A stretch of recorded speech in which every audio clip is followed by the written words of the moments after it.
Tu viens de cliquer ? Reste connecté. Radio Rec. La web radio étudiante de Marne-la-Vallée. www.radio-rec.org.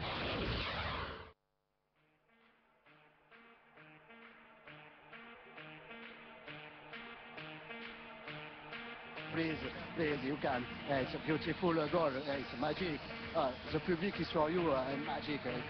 Your goal. You are very happy of your goal. It's magnifique.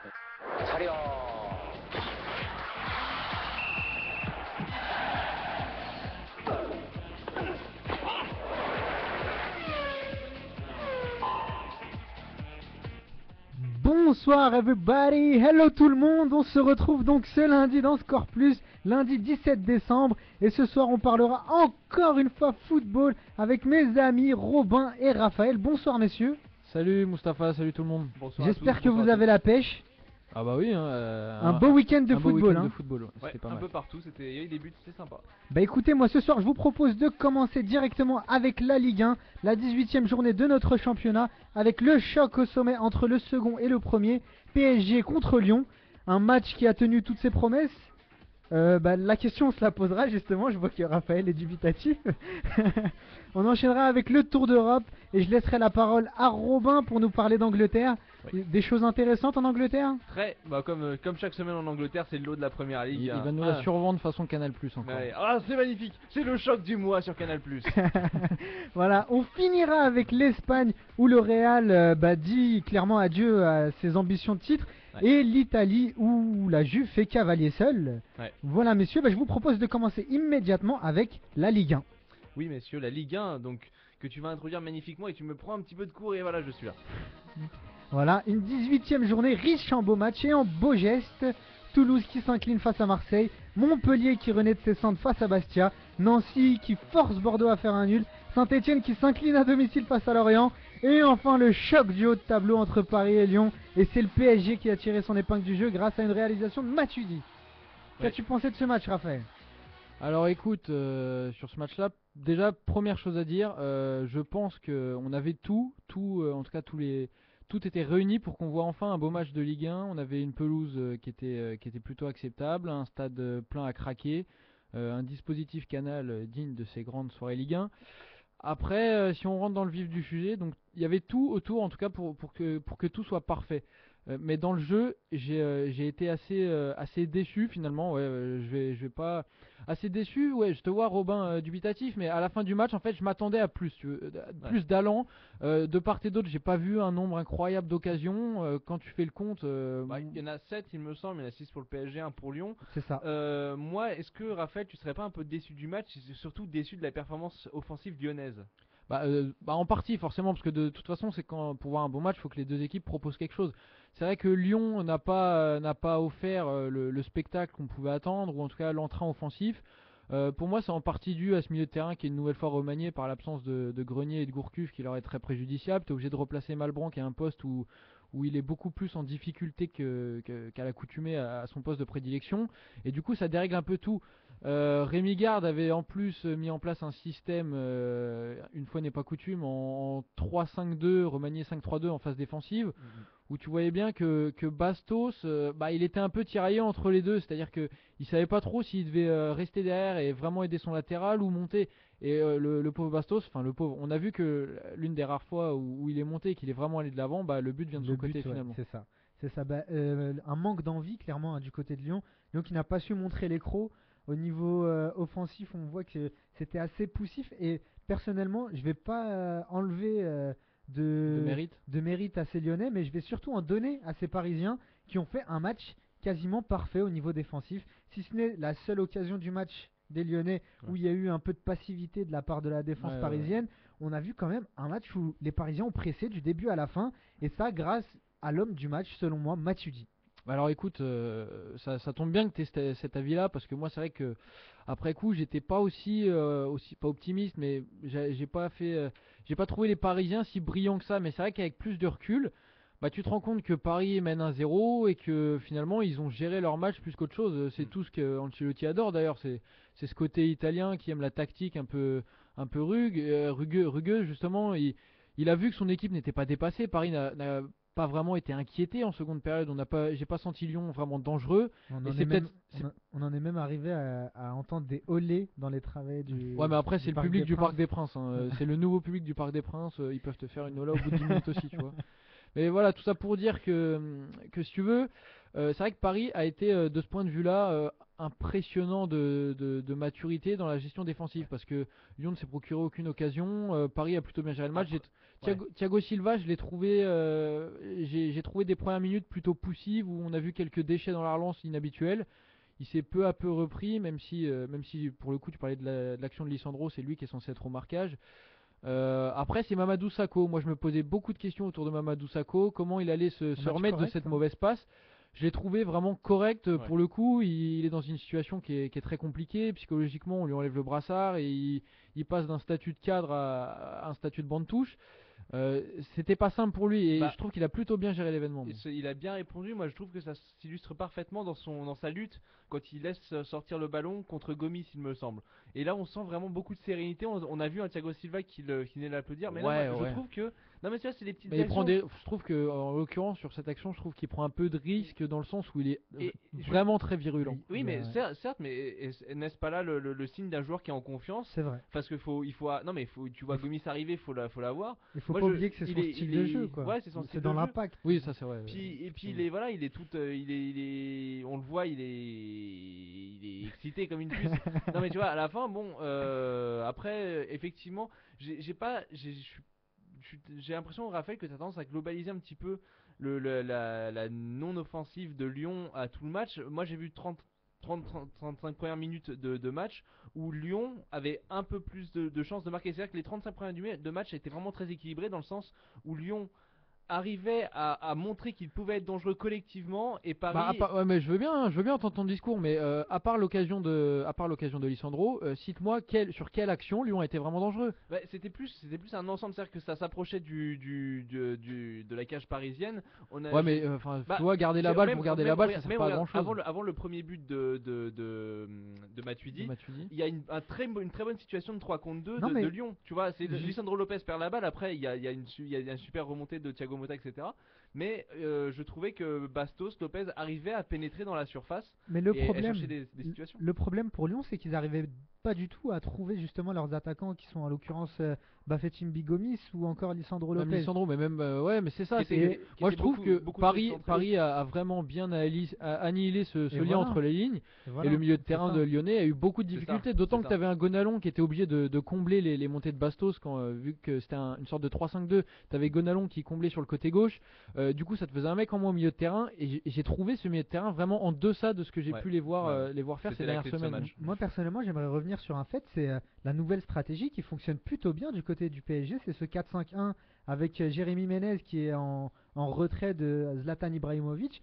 Finalement, ce qui paraissait comme étant une stratégie pour combler un peu les lacunes temporaire exactement, ça commence à payer.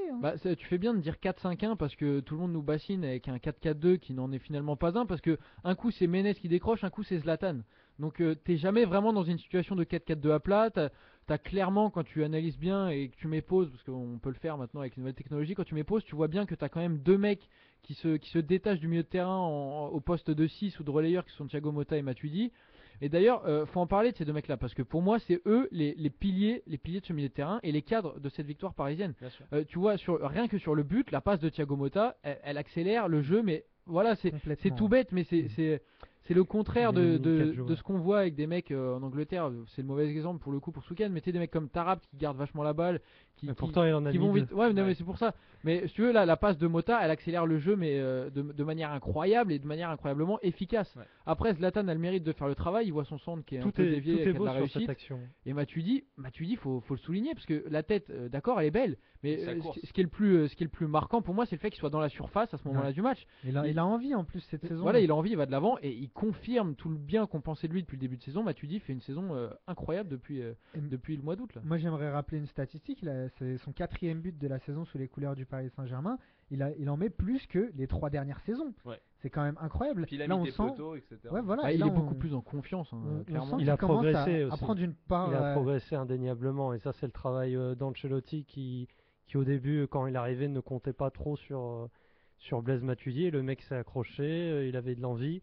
Il se projette de plus en plus devant, même s'il l'a toujours fait. Je me souviens même à Saint-Étienne, il avait tendance à un peu quand même se projeter. Mais là, il a pris de l'assurance technique. Peut-être à un moment donné, il en a pris trop. Il a fait quelques conneries, certes fatigué. Et là, sur cette action-là, comme le disait Raphaël, tout est beau. Il y a l'intervention de Silva dans les pieds de Lisandro, alors que c'est quand même une action dangereuse pour Lyon au départ. Il y a donc Silva qui transmet dans un premier temps pour Matuidi, qui remet pour Mota. Matuidi fait cette course dont on parlait de 80 mètres. Matuidi la donne donc pour Mota qui va faire une passe qui va éliminer 4-5 joueurs. À partir de ce moment-là, Ibrahimovic fait son travail auprès de Lovren. Il centre, légèrement dévié, il me semble. Ouais, elle est déviée suffisamment pour que ça tombe pile poil sur la tête de Matuidi. Voilà, ça tombe sur la tête. Après, on ne pourra jamais savoir si ça aurait changé quoi que ce soit, c'est le football. On a d'ailleurs, pour la petite anecdote, on n'a pas compté attribuer la place à Zlatan. Et puis après, voilà, Matuidi qui fait une tête un peu... c'est ça qui est marrant avec ce mec, c'est que c'est jamais académique. Il a un style anti-académique. Il court comme on l'appelle un peu dans les milieux parisiens, on l'appelle le gnou, le mec. Tu vois, je sais pas si vous connaissez un autre joueur qui court comme ça. Il a quand même son style à lui qui est très particulier. Il est volontaire, c'est un style volontaire. Voilà, c'est ça. Moi, j'aimerais revenir sur la question qui faisait justement le sujet de l'émission. C'est est-ce que la victoire est réellement méritée alors au final? Parce qu'on a vraiment parlé du travail défensif de Paris, mais Paris au niveau offensif ça n'a pas été non plus flamboyant parce que là encore il y a eu des problèmes de finition. Il y a des problèmes de finition, mais c'est pas flamboyant à partir du moment où tu as 5-6 occasions dans le match. C'est quand même que tu arrives à bouger les lignes. Ensuite, effectivement, il y a la Lavezzi qui rate un face-à-face un moment contre Vercoutre. Il y a Pastore dont sa frappe est déviée à la 12e, voilà. Il y a de très beaux arrêts de Vercoutre. Pour moi, le match, la victoire est méritée simplement parce que si les Lyonnais n'ont pas été bons, c'est en grande partie dû aux Parisiens. À partir du moment où c'est pas une méforme de la part lyonnaise et que c'est vraiment... Ils ont beaucoup d'absents quand même. Il y a eu un peu les deux, je trouve. Il y a toujours un peu les deux. C'est pour ça il y a toujours un peu les deux, mais là, je me mouille un peu. Je me mouille un peu et selon ma vision du match, c'est les Parisiens qui ont mis la pression via Matuidi, via Thiago Motta avec cette possibilité de supprimer les lignes. Ils ont déjoué clairement. Et après, faut pas oublier que Lyon se déplace. Lyon a aussi des grosses échéances qui arrivent. Moi, je pense que qui arrivent, et là, ils ont jusqu'à la trêve, ils ont que qu'un match. Il leur reste rien. Il y a de la fatigue, disons. Voilà. Mais des deux côtés, quoi qu'il arrive, aussi le déchet. Il faut pas oublier. Raphaël le rappelait. Avec minutie, c'est qu'il y a des joueurs de l'importance et du calibre de Gourcuff et Grenier qui ont pris une part importante dans ce collectif et qui sont absents. Donc après, faut pas s'attendre à avoir une équipe lyonnaise. De toute façon, super le joueuse, truc c'est que quand numériquement t'as Fofana qui te remplace un Grenier ou un Gourcuff. Le fait est que t'as un milieu de terrain qui est composé de 3 mecs et sur les 3 t'as 2-6 et un numéro 8. Donc c'est là qu'on a vu tout le manquement de cette équipe lyonnaise, c'est que dans la création pure du jeu, c'était limité. Dans la gestion du ballon, on a souvent vu des joueurs pas en mouvement, peu de propositions pour le joueur. Même Malbranck s'est retrouvé plusieurs fois à conserver la balle par manque de solutions. Ce qu'on disait, Malbranck a pas été aussi bon que d'habitude. Mais Malbranck préfère son 4-3-3 d'habitude lyonnais. Il a son il n'était pas vraiment à son poste. Son rôle particulier. Je pense que Rémi Garde je sais pas si c'était une situation de dernière minute ou s'il a vraiment changé ou si c'était à cause des absences de Grenier et de Gourcuff. Mais pour moi, le choix de Rémi Garde de s'adapter au PSG n'a pas été bon pour le coup. C'est une solution que j'aurais proposée il y a quelques mois encore quand le PSG allait mal en début novembre. J'ai écouté un peu ce que vous aviez dit au début. Moi, j'ai quand même pensé que ce système-là à 5, quoi qu'on en dise sur la première période, il a plutôt assez bien fonctionné. Parce que finalement, Paris n'est pas très dangereux non plus. Voilà, ils ont plus d'occasions que Lyon, mais... tu vois, c'est pas les vagues successives dont on a l'habitude. Mais je trouve que c'était plus des occasions opportunistes. Pour la première mi-temps, j'ai vu j'ai vu 20 minutes en première mi-temps très bizarre où tu avais deux équipes où les milieux de terrain étaient aux abonnés au sang. On avait l'impression d'être à la 80e minute alors que c'était la première mi-temps. Des équipes coupées en deux. C'était complètement coupé en deux. Ça allait l'avant des deux côtés. C'était une bataille de milieu de terrain. Non, justement, il n'y avait pas de milieu de terrain en première mi-temps. Pendant 20 minutes, ça allait de l'avant de part et d'autre. C'est l'avant-dernier match avant la trêve. C'est le match qui allait pour la première place à Paris, dans un contexte qui était défavorable pour les Lyonnais, favorable pour les Parisiens. Pour moi, c'est un résultat logique. Et les 20 minutes, comme tu as dit, Raphaël, du match, du début du match, ont été logiques dans le sens où c'est une période d'observation. Exactement. Mais c'est pour ça que ne voulait faire d'erreur. C'est pour ça qu'à mon sens, c'était comment dire, c'était vraiment un vrai choc. Et quand j'ai vu ce match-là, j'ai vraiment pensé que à un moment donné, c'était, j'ai eu le sentiment de retrouver, si tu veux, un peu les grands derbys italiens où il y a de la tension, où il y a de l'observation, des équipes qui se craignent toutes les deux. Et il y a eu cette phase-là qui a duré même 25, une bonne demi-heure. Et après, ça s'est un peu, ça a tourné un peu à l'avantage du Paris Saint-Germain, qui s'est procuré les occasions. Même si la frappe de Lisandro, vous en parliez, elle aurait pu faire basculer le match. Moi, j'aimerais faire tourner le débat autour de trois joueurs que personnellement je pensais qu'ils jouaient gros parce que on sait que la trêve arrive et que le Paris Saint-Germain va quand même être actif sur le marché des transferts. C'est Maxwell, Jérémy Ménez et Javier Pastore. On sait qu'il y a un certain Lucas Moura qui arrive. Et ces deux joueurs, ils avaient beaucoup à prouver, moi je pense, dans ce match, parce que c'est une grosse échéance, et c'est juste avant l'arrivée de ce joueur Lucas Moura qui va les rejoindre au Qatar durant la trêve. Et personnellement, je pense que c'est ce genre de match qui vont permettre à Pastore peut-être de garder sa place de titulaire et laisser encore un petit moment Lucas Moura sur le banc. Qu'est-ce que vous avez pensé de sa prestation? Écoute, Pastore, moi je trouve que depuis qu'il a été replacé sur le côté droit dans cette formule de pseudo 4-4-2 en 4-5-1, je le trouve quand même bien meilleur qu'avant. Je sais pas si psychologiquement il y a eu un changement ou un déclic, mais je le trouve quand même beaucoup plus volontaire, beaucoup plus dangereux sur les phases offensives. Je sais pas ce que Walid en pense, mais je trouve quand même qu'on voit un tout autre Pastore, notamment depuis le changement et ce match contre Porto. À mon avis, c'est pas vraiment lié au poste. Il est certainement mieux physiquement et surtout il a progressé. J'ai l'impression mentalement. Il ira toujours des passes. Faut être clair, hein, c'est toujours pas le Pastore des premiers mois à Paris, quand vous vous souvenez qu'il enflammait vraiment tous les stades où il était sur une autre planète. Le mec rate toujours quelques passes qui sont, on ne sait pas trop pourquoi, alors qu'il lui arrive de faire des gestes de génie. Je repense à ce petit pont là qu'il fait bien sûr, en seconde mi-temps, où il y a très très peu de joueurs qui sont capables de faire ça en France et même en Europe. Le mec enchaîne derrière avec une frappe un peu compliquée. Mais c'est vrai que dans ce rôle si tu veux, de 4-4-2, où les rôles sont bien définis, le mec il a son poste, il sait exactement ce qu'il doit faire. Et ça, c'est quand même beaucoup plus évident. Voilà, écoutez, moi je vous propose d'accueillir tout de suite Stéphane, supporter du PSG, qui va nous donner son avis. Voilà, nous donner son avis clairement sur le match et puis sur cette fin de première partie de saison du PSG. Bonsoir Stéphane. Bonsoir messieurs, vous allez bien? Bonsoir, ça va. Écoute, moi je te propose de commencer par nous donner ton avis un peu sur la prestation du PSG hier et de me dire qu'est-ce que tu as pensé de cette efficacité défensive qui a fait peut-être défaut sur certains des derniers matchs du PSG. L'efficacité défensive qui a fait défaut, je ne sais pas si on peut dire ça comme ça, parce que sur 18 matchs cette saison, il y en a quand même 11 où il n'y a pas eu de but encaissé. C'est quand même, avec le Bayern, la seule équipe en Europe à avoir fait ça. Donc, c'est la meilleure défense du championnat. Très costaud, meilleure défense très costaud hier défensivement. Le PSG, les rares fois où ils ont été, est-ce qu'on peut même dire inquiétés, je sais pas, parce que c'était des frappes de très très loin où Sirigu voyait les frappes de Fofana, de Malbranck passer très très loin de sa case. Donc j'ai pas vraiment vu. Il y a Gonalon aussi qui a tenté sa chance, si je me rappelle, au milieu de la seconde mi-temps. C'était à cette période où finalement Lyon était désarçonné et ne trouvait aucune solution à partir de la 70e. Les mecs par rapport à ce que vous disiez en première mi-temps, c'est la première mi-temps a été très très très intéressante côté lyonnais.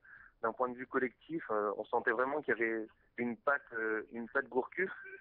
Mais après, sur la deuxième mi-temps, il n'y avait qu'une équipe sur le terrain. Les Lyonnais ne répondaient pas. Et comme vous le disiez tout à l'heure, Malbranck n'a pas été au niveau. À l'inverse, Gaïda Fofana a été très intéressant. J'ai trouvé c'est l'un de ses meilleurs matchs depuis qu'il est à Lyon. C'est vrai. Je ne sais pas ce que vous en avez pensé, mais son ouverture est lumineuse. Ça passe dans le dos de elle est super. C'est vraiment une merveille. Ah mais si tu veux, pour ma part, Fofana, je l'ai trouvé plutôt bon, mais le problème c'est qu'il est là pour remplacer numériquement Gourcuff ou Grenier, et c'est pas vraiment le même profil. Donc forcément, quand tu remplaces un de ces mecs-là par Fofana, t'as un manquement au niveau de la création du jeu. Au niveau technique, rien qu'au niveau technique. Donc oui, il nous a crédité d'une belle transversale sur l'action de Lisandro.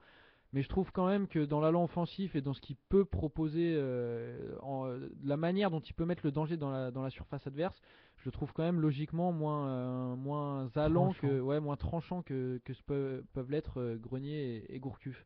Et moi, On est d'accord que c'est pas le même poste, mais après, par rapport à ses anciennes partitions qu'il a fait sous le maillot lyonnais, clairement, il a été au niveau d'un choc. Moi, j'ai trouvé. Il a élevé son niveau. De la Ligue 1. Ah, c'est certain. Mais après, quand on voit le nombre d'actions qui ont été ratées par Lyon, justement par l'oubli ou le manque de cette dernière passe qui n'arrive pas du tout à destination, qui est toujours interceptée ou qui. On voyait, il y avait pas. J'ai trouvé vraiment Gomis beaucoup moins bien que dans les dernières sorties. Il a été muselé par Silva. Il a été bien muselé par Silva. Il avait des adversaires au niveau aussi. Voilà. Quoi qu'on en dise, si vous regardez bien, toutes les actions de l'OL se sont terminées dans l'axe. C'est pas pour rien. C'est qu'à un moment, ils sont attirés quoi qu'il arrive. Parce que la défense du PSG sait que les ballons sont attirés sur Thiago Silva, et c'est pas pour rien, ils savent très bien, les trois autres Parisiens qui composent la défense, que ce soit Sakho ou Alex, quand c'est Alex qui joue, et Jallet ou Van der Wiel et Maxwell, savent très bien qu'en amenant le ballon sur Thiago Silva, ça va forcément pas forcément bien se passer, mais il y a quand même de grandes chances que ça se passe bien. Et vous regardez le 1 contre 1 joué par Lisandro Lopez, sur Thiago Silva. Thiago Silva, à aucun moment il se jette, à aucun moment il part d'un côté, il anticipe, il reste tout le temps debout. Et ça, c'est quand même la marque d'un très grand défenseur. Vincent Labrune aurait dit qu'il faisait justement du Nkoulou sur ce coup-là. Justement, je voulais attirer ton attention sur cette défense centrale.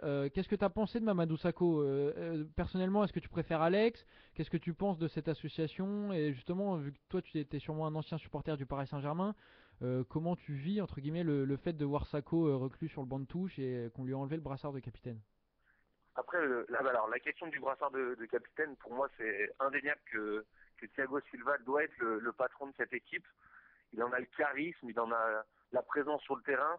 Thiago Motta, qui est un mec qui a de l'expérience, a quand même dit il y a quelques jours qu'il guidait l'équipe, qu'il entraînait dans son sillage l'équipe avec lui. Donc sur ce point-là, je pense que c'est normal qu'il ait le brassard. Il faut arrêter de faire style, oui, il faut un capitaine français. Enfin, c'est bien pour l'identité du club. Mais enfin, Thiago Silva, c'est le patron de l'équipe. On le voit tous. Depuis 4 matchs, il est complètement infranchissable. Donc sur ce point de vue-là, je pense que Thiago Silva, c'est indéniable. Après, Alex ou Sakho, pardon, c'est assez compliqué parce qu'à chaque fois, du coup, quand Alex est là, c'est Thiago Silva qui bascule à gauche, et quand Sakho est là, il est à droite. Donc c'est pas la même charnière centrale, et ça joue forcément sur les performances. Donc après, comment dire, j'ai pas de préférence parce que avec Alex, ils arrivent mieux à communiquer. Avec Sakho, c'est l'âme du club. Il a été formé, il a été capitaine à 17 ans à Valenciennes, il a un passé au club. Clairement, donc forcément, moi, en tant que supporter, à la base, je préférerais que Sakho joue.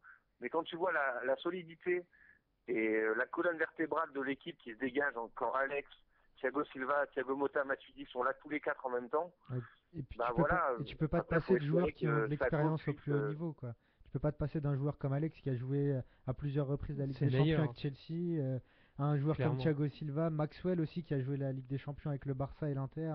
Tu peux pas te passer de ce genre de joueur dans une équipe qui a besoin justement de cette solidité. Bah écoute, merci à toi Stéphane de nous avoir accompagnés pour ce petit intermède. Moi, ce que je te propose, c'est de nous retrouver sur la page Facebook de Score Plus. Tu nous redonnes ton avis quand tu veux, il n'y a aucun problème, y compris sur le Twitter. Il y aura d'ailleurs des cadeaux à gagner. On espère vous faire gagner des places pour aller voir un match. Du PSG, pourquoi pas. Pourquoi pas du PSG. Donc ce sera avec plaisir. Pour les plus courageux. Voilà. Faudra pas oublier de rester connecté. Salut. Ciao. Bonne soirée, ciao. Salut. Voilà, messieurs, bah écoutez, finalement, on s'accorde tous à dire que je pense qu'on est tous d'accord. Voilà, une victoire méritée pour le PSG. Non, ils ont volé le match.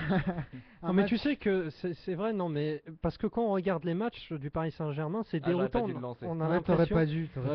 On a l'impression, et on écoute à gauche à droite, que les mecs ont fait un mauvais match. À gauche à droite, ça veut dire sur les forums de part et d'autre. Non, sur les médias, je vais citer les noms, Canal, RMC, les mecs disent oui. C'est vrai, Canal casse du sucre à longueur de journée, pardon. Oui, non, mais il faut le dire. Mais je comprends aussi que pour quelqu'un qui regarde les matchs, on a l'impression que c'est pas forcément. Mais quand tu regardes les chiffres au final, c'est clair, il n'y a pas de discussion, il y a 6 occasions. 2% des commentaires d'Hervé Matou sont négatifs à propos du PSG. Voilà. Ça, c'est une statistique Walid. Sur tous les chiffres, en tout cas, il n'y a pas de contestation possible. Voilà, bah écoutez, finalement le PSG qui revient leader du championnat au goal average, 35 points. Les 3 leaders qui sont à 35 points. Lyon qui est second avec une différence à plus 13 et Marseille 3ème avec une différence à plus 3. Les 3 qui vont peut-être finir au final champion d'automne tous les 3, il me semble que ce serait une première, c'est du jamais vu. Il y en aura forcément qu'un champion d'automne. Oui, non mais ce que je veux dire, sur le podium au même nombre de points. Sur le podium au même nombre de points, je crois que c'est du jamais vu. Mais écoutez, moi je vous propose de continuer avec le match de Marseille qui a voyagé dans la ville rose, Marseille qui a vu la vie en rose. Pas mal le jeu de mots, belle introduction, c'était pas mal. Marseille qui a vu la vie en rose, mais qui a failli l'avoir en rouge. Comme Toulouse l'a fait d'ailleurs, avec 2 cartons rouges. Ça a été d'ailleurs l'une des polémiques de ce match. J'en ai discuté assez vivement avec mon collègue Walid. Mais c'est vrai que Marseille s'était pas mis forcément dans les meilleures dispositions pour repartir avec les 3 points de cette rencontre. Même à 9 contre 11, on sentait pas un Marseille vraiment dangereux. Il y avait pas mal de difficultés. J'ai senti une équipe quand même assez fatiguée. Après, tu vois, parce que malgré le 9 contre 11, le mec qui a pas vu le match peut dire à 9 contre 11 c'est facile. Sauf qu'à Marseille, tu as souvent les mêmes joueurs qui sont alignés.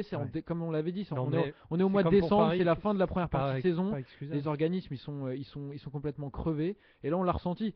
Sauf j'avais mis en avant la bonne rentrée de Gignac à Bastia.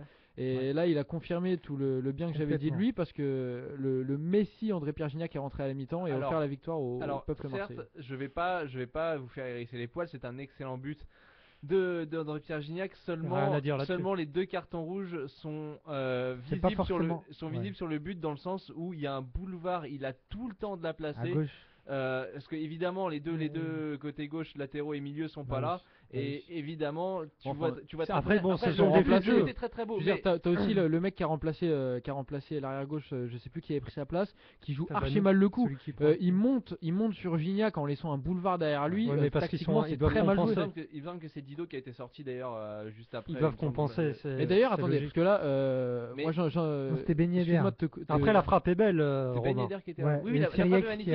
La frappe est belle. Je te dis que la frappe est permise par l'absence des deux. Après, ce sont des faits de jeu, on pourra discuter des faits de jeu. Les absences des 2 Toulousains sont largement méritées, entendez-moi bien. Mais ce que je veux dire, c'est que ça a une vraie influence. Parlons-en de ces absences, parce que moi, j'en ai encore entendu des belles ce week-end par rapport au carton rouge. Il y a un moment, faut arrêter de se plaindre, il faut mettre en avant la bêtise des joueurs de Toulouse. C'est complètement invraisemblable de faire les fautes qu'ils font. Tabanou, surtout le comportement de Tabanou est inexcusable et inexplicable. Non, mais il est complètement idiot. Comment, avec un jaune qu'il a pris 10 minutes avant, il peut faire un tacle de la sorte. Je pense que personne ne remet celle-là. Il n'y a pas vraiment de polémique sur celle-là. Il y a plus de polémique sur la première. La deuxième, Tabanou est complètement stupide. Quelle polémique? Il est, pour moi, il n'y a pas de polémique. Il lui met un crampon de 20 mètres dans la cheville et c'est dangereux. C'est sa première faute. Alors dans ce cas, non, mais Walid, désolé. Je comprends pas. Je pense qu'il faut que tu revoies ta vision de l'arbitrage. C'est pas une question de football. C'est une question que quand l'intégrité du joueur adverse est en danger, si l'arbitre juge que vous le vouliez ou non, je vais revenir. Ça va peut-être vous agacer à mes chiffres, mais toujours est-il qu'il y a cette saison 3 fois plus de cartons rouges que l'année dernière, et c'est qu'à un moment donné, il y a un problème. C'est tout à fait normal. Mais non, de toute manière, c'est tout à fait normal qu'il y ait plus de cartons rouges à partir du moment où tu as des joueurs qui sont idiots et qui vont tacler les. Ils sont 3 fois plus idiots que l'année dernière. Non, il y a un bug. Tu compares même la moyenne par rapport aux autres championnats, il y en a une fois et demie. Alors, de toute façon, ça a été expliqué en début de saison, il y aura une tolérance zéro face aux joueurs violents. Les spectacles, mais c'est pas une histoire de joueurs violents. À partir du moment où tu as un joueur qui est violent et qui va pour blesser un joueur. Moi, je comprends pas comment tu peux faire rentrer le spectacle là-dedans. À partir du moment où le mec est dangereux, faut le sortir du terrain. Parle-moi de spectacle. L'engagement fait partie du spectacle. Tu mélanges tout.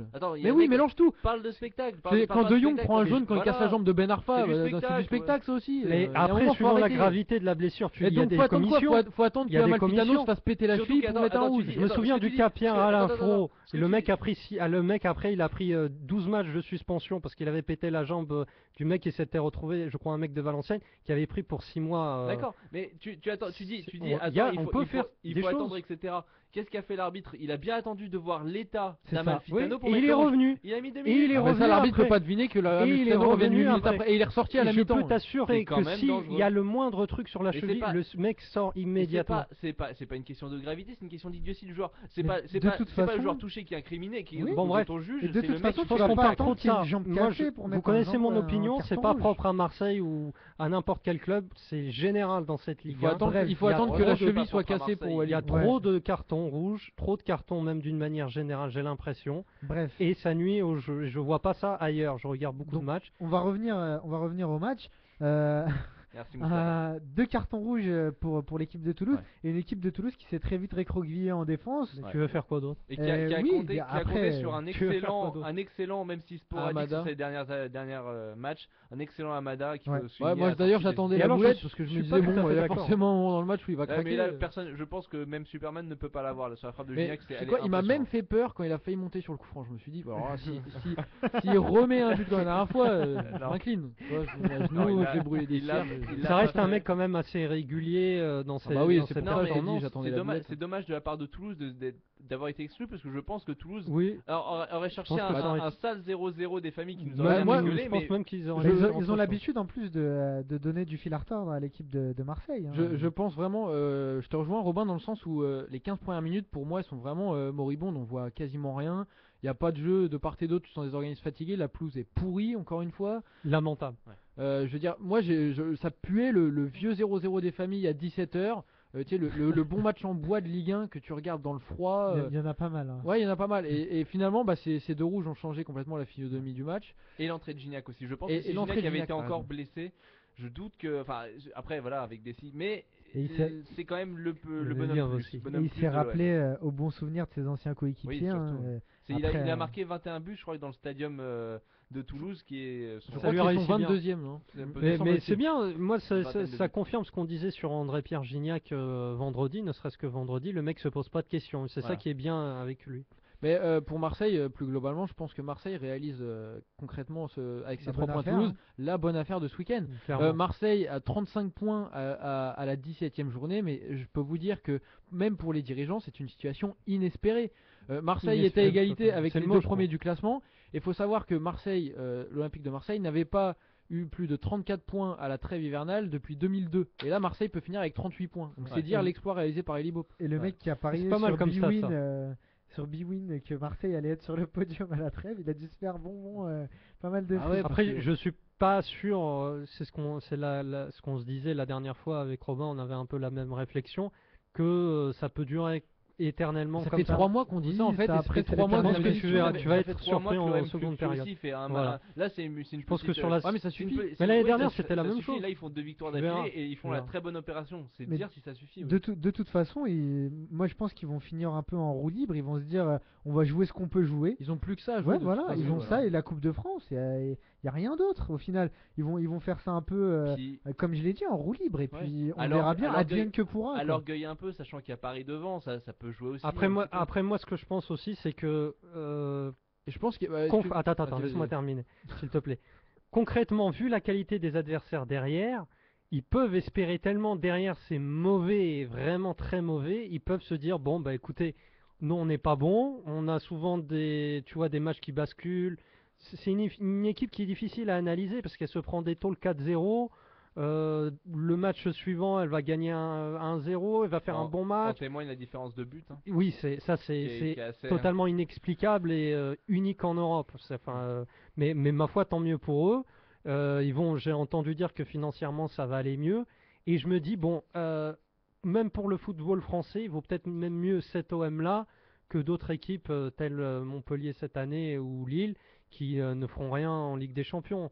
Donc avoir Marseille à la 3e place et jouer la Ligue des Champions, ça peut être une bonne chose. Pour le football français, ce podium-là me déplairait pas personnellement. Oui, ça, et on voit les 3 grosses équipes de Ligue 1 un peu en tête. Moi, ce que je vous propose, c'est de passer au match personnellement où j'ai vu vraiment du beau jeu. C'est le match qui s'est joué au Chaudron des Verts, Saint-Etienne qui s'est incliné face à Lorient 2-0. Lorient qui continue sur sa bonne période, ils n'ont pas encaissé de revient but bien, ouais, depuis exactement. 3 matchs ou 4 matchs, il me semble que c'était le 4e avec celui-ci, alors qu'il s'était mangé 16 buts en 3 rencontres entre la 9e et la 12e. l'équipe de Christian Gourcuff qui retrouve une certaine solidité. Hein. Bah ouais, moi c'est pas pour me déplaire. J'aime bien, j'ai déjà assez répété. J'aime bien ce projet, j'aime bien Christian Gourcuff, tout ce qu'il essaie de mettre en place avec les moyens qu'il a. Et là, concrètement, t'as dit on a vu du jeu, mais c'est vrai, mais on a vu du jeu côté Lorientais. Et côté Stéphanois aussi. Et c'est pas vraiment ce résultat pour moi, c'est pas vraiment une surprise. Saint-Etienne est vraiment pas bien depuis plusieurs semaines. On sent des organismes fatigués. Les joueurs offensifs ne peuvent pas tourner. T'as plus beaucoup de solutions qui s'offrent à Christophe Galtier. Ouais. Et ça se ressent. Là, on a vu vraiment une équipe fatiguée sur la fin. Tu sens que le mois de décembre est long pour Saint-Etienne et Lorient a rapidement mis la main sur le jeu. Et tactiquement, je pense que Saint-Etienne Saint-Etienne a été très bon en début de saison. Saint-Etienne a atteint la limite un petit peu de sa tactique. C'est-à-dire que maintenant on sait très bien que comment elle joue, bloquer les rampes de lancement que sont Clément, Gradel, voilà, et attendre après des espaces derrière. C'est pas Aubameyang et Amouma qui vont chercher des espaces tout seuls. Il faut qu'ils soient servis. Tu bloques le milieu et voilà, c'est ce que Lorient, qui est une équipe qui déjà joue assez haut et qui joue avec un milieu qui est assez dense, fait très bien. Moi c'était tout sauf une surprise que voir Lorient s'incliner. C'est ce que je te dis. On a vu un Aubameyang qui a une nouvelle fois pas été génial. Depuis qu'il a ses chaussures là avec les paillettes, 3000 €. Ça marche pas. D'ailleurs, il les met pas pour jouer, il les met pour l'échauffement. Exactement, il me semble que c'est Zouma à un moment qui loupe une occasion de dingue du côté tribune pancarte là. Oui. C'est vraiment pas possible. Oui. Quelque part, je me suis vu dans cette frappe. C'est-à-dire que j'ai eu T'as compris, t'as eu de la compassion. Voilà, c'est ça. Non mais voilà, pour moi, la victoire de Lorient, elle est largement méritée. Lorient a mis la main sur le jeu très rapidement. Ils ont imposé leur rythme à la rencontre et ils étaient tout simplement supérieurs. Notamment grâce à deux formidables joueurs côté Lorientais qui sont Cornier et Aliader. Cornier surtout. Aliader, merci. Pour moi. Cornier qui est génial. Aliader qui peut-être surfe un petit peu sur une vague de réussite, mais Cornier qui Cornier c'est vraiment Cornier, ça un fait déjà bon depuis joueur. pas mal de temps. J'avais eu le. Il confirme. En Ligue 1, c'est suffisamment rare. C'est suffisamment rare quand même pour le souligner. Des mecs qui enchaînent 2, 3, 4 bonnes saisons de suite avec une progression. Et moi, là, c'est sa deuxième. Non, mais là, ça fait 2, 3 que je trouve qu'il est bon et il est bon à chaque match. Donc c'est un joueur de valeur et qu'on va retrouver, à mon avis, très rapidement dans des clubs un peu plus huppés. J'avais eu la chance, l'opportunité de m'entretenir avec lui pour une interview au début de la saison. Et justement, on avait parlé, j'avais parlé avec lui du fait qu'il soit repositionné sur le terrain différemment à Lorient. Ouais. Et moi, je trouve qu'il s'est plutôt bien adapté au système de Christian Gourcuff. Après, c'est un projet, comme tu as dit, Lorient, c'est un projet de Gourcuff. C'est quand même plus sympa de s'adapter là-dedans que de s'adapter dans un jeu tel que Nancy ou voilà. Mais il y a aussi la première référence à chaque fois. La saison dernière de Score Plus c'était Auxerre, cette saison ça sera Nancy. Tu es supporter de Nancy, n'écoute pas Score Plus. Non mais ça fait longtemps que moi Nancy ça a toujours été Nancy. Bon. Mais non, pas toujours. Non, pas quand il y avait Platini. Voilà, Platini. Quand il y avait Platini. Olivier Rouillet, tiens. Pour revenir au match, donc un but de Jérémy Aliadir, un but de Alain Traoré. Alain Traoré qui met son premier but depuis 2 saisons à l'intérieur de la surface. Voilà. La petite anecdote. En même temps, de la tête de l'extérieur avec Basile Boli qui peut faire ça. Ah, mais comme quoi, il veut bien se sacrifier et marquer des buts de péon un petit peu comme ça pour Lorient. En tout cas, une victoire méritée, je pense. Voilà, un beau match. Belle en équipe. plus. Ça permet à Lorient de truster à la 4e place. C'est inespéré pour dire encore une fois cette Ligue 1. Les mecs étaient au fond du trou il y a à peine 1 mois et demi, tu vois, ils sortaient pas la tête de l'eau et les mecs sont 4e. Et sinon, s'ils finissent leader finalement. Non, je pense pas, parce qu'en plus ils auront les pauvres pas mal de, enfin défensivement il y aura un moment donné où ils arriveront aussi à une limite. Mais pourquoi pas? Tu regardes Saint-Etienne, tu regardes Rennes, tu te dis pourquoi pas cette équipe chercher une 5e place par exemple. Bordeaux, c'est possible. Voilà, écoutez, moi je vous propose de passer aux autres résultats et notamment la victoire écrasante de Montpellier 4-0 face à Bastia et un but fabuleux. Je trouve pas d'autres mots, je suis désolé. Je manque de superlatifs parce que c'était juste magique. Un cartoffel, j'ai l'impression d'être en Bundesliga l'espace de quelques minutes. Ouais, c'est vrai. Non, pour la distance. Hein. Après, pour la distance. je vois plus fin. C'est le genre de truc. tu regardes le mec voilà, armer sa frappe, tu dis putain, ça va aller dans les tribunes. Qu'est-ce qu'il fait? Non, et là, ça rentre, tu vois, tu restes sur ton canapé. Moment où tu dis non, mais fais pas ça. Ah, exactement. Et ça, tu le dis parce que t'as trop l'habitude de voir jouer Charles Caboret. Parce que là, t'as des mecs meilleurs au milieu de terrain. Donnez ta tête de turc, on le est, Charles. on est taquin ce soir, messieurs. On est taquin. Mais en tout cas, une Voilà. belle victoire où il y a avec pas mal de jeux. Et des beaux buts, voilà, parce que c'était pas le seul. Encore une action fabuleuse d'Utaka où il met un café crème aux deux défenseurs de Bastia avec un petit élastico qui nous a rappelé le bon vieux temps de Ronaldinho. Élastico, oh, ça fait longtemps que je l'avais pas entendu celle-là. Ouais, moi aussi, je l'ai lu il y a pas longtemps, ça m'a fait plaisir, je la ressors pour vous. Et c'est la petite. et Comment on appelle ça déjà? Finalement, c'est le fantôme de Montpellier qui marque. Herrera, qui est tout heureux de voir le ballon arriver sur lui. Il essaye de contrôler, il foire son contrôle et il marque. C'est quand même fabuleux ça. Non, mais c'est bien. C'est beau le football. On peut toujours dire que Bastia a été très faible. Bastia s'enfonce un peu plus dans la crise qui dure déjà depuis pas mal de semaines. Mais Montpellier a eu le mérite de faire le taf. Hein. Enfin, je veux dire, c'est jamais simple. Ça reste un match de Ligue 1. Bon, à Bastia, t'as pas forcément que des anges. Hein. Quand tu joues contre Angoula, c'est pas forcément toujours très marrant. Bon, après, il n'y a pas toute l'équipe qui est comme ça. Non, je parle d'Angoula, mais je te dis, quand t'as Angoula sur les côtes pendant 90 minutes, c'est pas spécialement un enfant de cœur. Il y a Tabaré non plus, je suis pas très fan. C'est vrai. Voilà. Pour en revenir au match, un but aussi de Belhanda qui fait taire un peu les critiques qui tournaient autour de sa personne. Ah non, mais ça, non. Moi, je suis désolé, c'est la dictature. Il a fait un bon match. Il a fait un bon match. Attends. Je te laisse la parole juste après. On sait qu'il a eu des petits conflits avec ses supporters. Et là, on a vu quand même une légère, même si c'était pas une réconciliation en bonne et due forme, c'était un début de conciliation avec ses supporters qui l'ont acclamé. Il s'est mis tout seul dans cette sale situation. Et qui l'ont acclamé après son but. Non mais attends, le côté faire taire les critiques, mais moi je trouve ça insupportable. Le mec est pas bon depuis le début de la saison. Tu veux faire quoi d'autre à part le critiquer? Alors oui, s'il fait comme ses collègues à dire ferme ta gueule au public quand il marque un but après avoir fait 10 matchs tout pourris, bah soit, oui d'accord, qu'il fasse ça. Mais pour moi c'est complètement ridicule. C'est là où tu vois les limites. Et moi il me déçoit profondément parce que l'année dernière j'avais vraiment trouvé que c'était le meilleur joueur de Ligue 1, celui qui avait vraiment démontré le plus gros potentiel. Là on a vu que finalement celui qui portait un peu cette équipe c'était plus Cabella, qui prenait à sa charge l'équipe, et le mec a vraiment été mauvais et les critiques étaient justifiées. Donc tu as le droit d'être dans le dur à cet âge-là et d'avoir des périodes de creux. Mais dans ce cas-là, tu te tais, tu travailles et tu attends que ça passe, tu vois, et tu t'essaies de te refaire. Girard lui a fait confiance, il continue à lui faire confiance, il n'avait pas à s'emporter comme ça. Et même quand ça revient, je trouve que c'est quand même un état d'esprit un peu limite. Et on avait déjà vu quand même les signes de cet état d'esprit. Vous vous souvenez dans le match contre Evian en fin de saison l'année dernière, où il prend un rouge, où ça part un peu en bordel. Voilà, donc... mais quand même, d'une manière générale, pour parler de la généralité de Montpellier, je trouve que cette équipe revient de mieux en mieux. J'ai regardé ces derniers matchs. Je sens que cette équipe va revenir.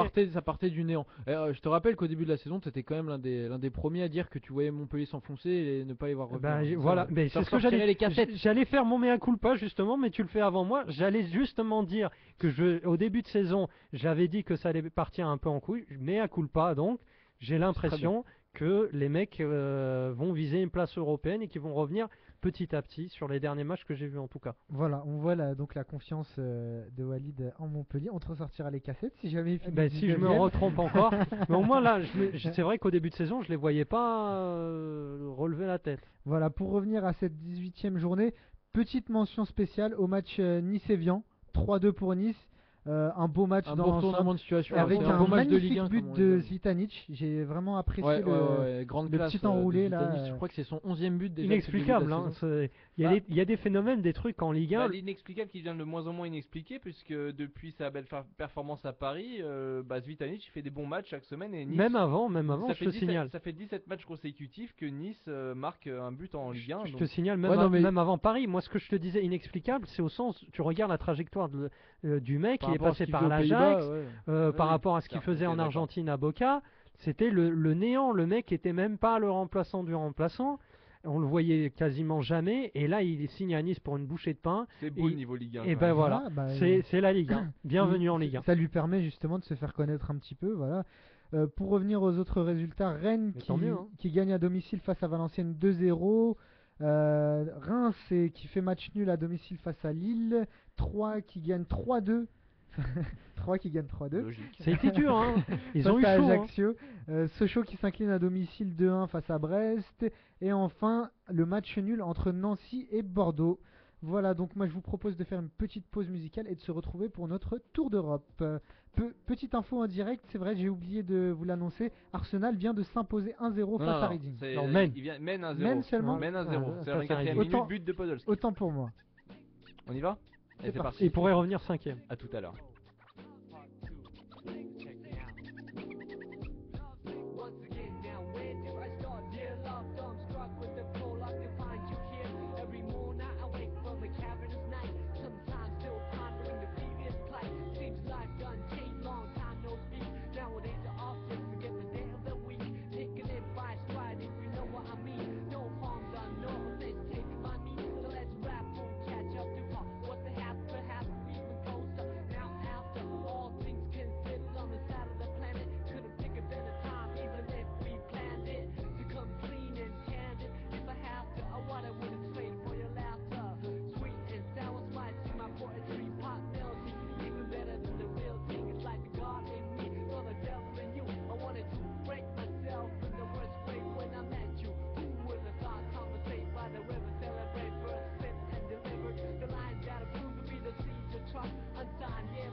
Le football, c'est dans Score Plus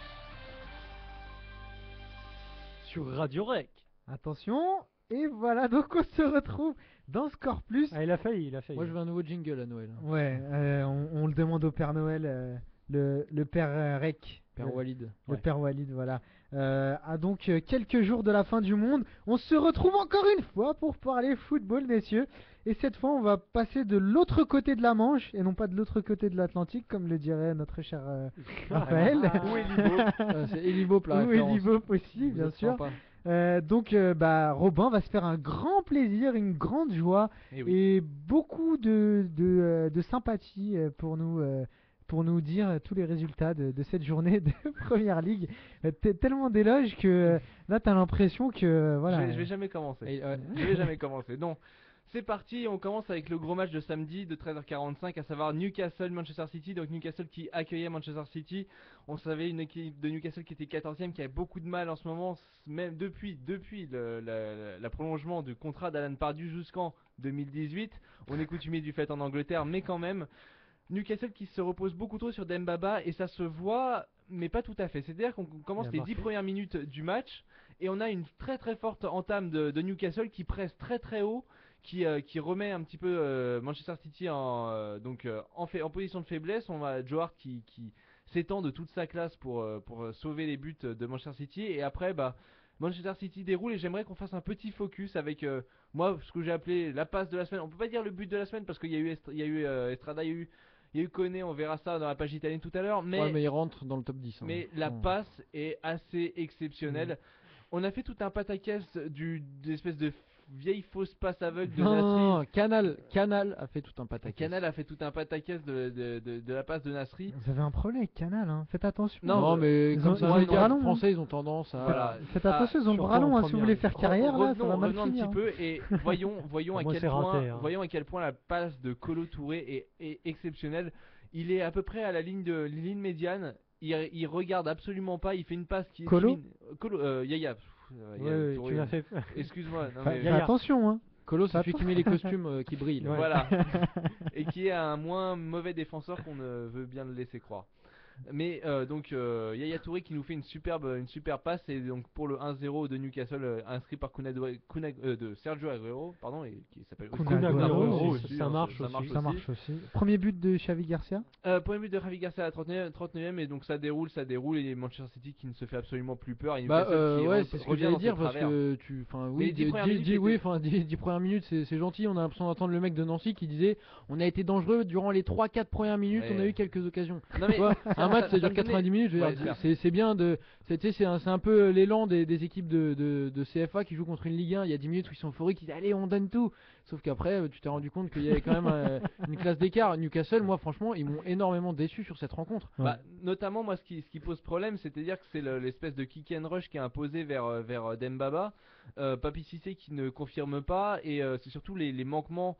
Alors je sais que ça peut faire rire, mais les manquements de Ben Arfa, de Cabaye, ils se font sentir parce que l'équipe n'arrive plus à remonter vers l'avant. On l'avait déjà vu contre Fulham la semaine dernière, c'est-à-dire que Newcastle est une équipe qui, si elle se base sur une défense qui est Williamson Coloccini, qui est relativement bonne, qui est correcte en tout cas, a beaucoup de mal à se projeter vers l'avant et c'est le problème. On sent qu'il manque quand même un joueur dans cet effectif, notamment au milieu de terrain. C'est notre petit Frenchie à nous, Yohan Cabaye, qui donne énormément d'équilibre à cette équipe.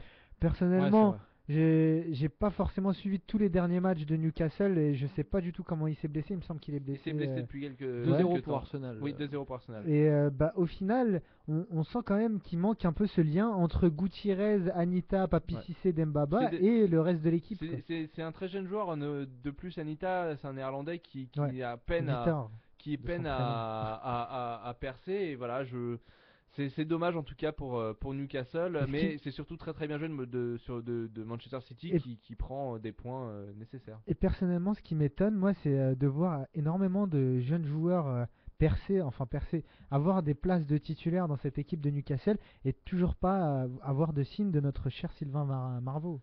Sylvain Marveau, c'est vrai qu'il n'a pas vraiment la confiance d'Alan Pardew. On le voit disputer quelques matchs d'Europa League, donc c'est pas vraiment bon signe quand un joueur dispute les matchs de coupe qui sont déjà qui sont sans enjeu, CF contre Bordeaux ou contre il avait joué aussi contre l'équipe portugaise de Madère.